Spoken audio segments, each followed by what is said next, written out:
নমস্কাৰ ভোগালী বিহুৰ আপোনালোকক বহুত শুভকামনা জনালোঁ। এইবাৰ মই বনাম প্ৰথমবাৰ সান্দহগুৰি। মই প্ৰথমতে উখোৱা চাউল মানে উহা চাউল বুলি কওঁ আমি। উহা চাউলকেইটা ধুই লৈছোঁ, ধুই লৈ পিনে ৰ'দত ধুনীয়াকৈ শুকাই লৈছোঁ যাতে পানী অকণমানো নাথাকে। তাৰপিছত কমকৈ মই 1 কেজি বনাইছিলোঁ, কমকৈ কেৰাহীত ধুনীয়াকৈ ভাজিব লাগিব ৰঙা পৰি নোযোৱালৈকে। যেতিয়াই ৰঙা পৰিব তেতিয়াহে মানে চাউলটো ভাজা হৈছে বুলি আমি গম পাম আৰু ধুনীয়া গোন্ধ এটা ওলাই খাওঁ লাগি যায়। গোন্ধটো ওলোৱালৈকে আপোনালোকে ভাজি থাকিব। আৰু ইয়াত চাওক মোৰ ধুনীয়া ৰঙা হ'ল।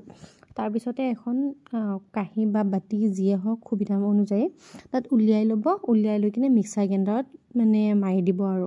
তো এয়া চাওক ইমান ধুনীয়া হৈ গ'ল। মই যে ইমান ইজিকৈও যে মানে গুড়া সান্দহ বনাব পাৰি মই একেবাৰে জনা নাছিলোঁ। আপোনালোকে ট্ৰাই কৰি চাবচোন।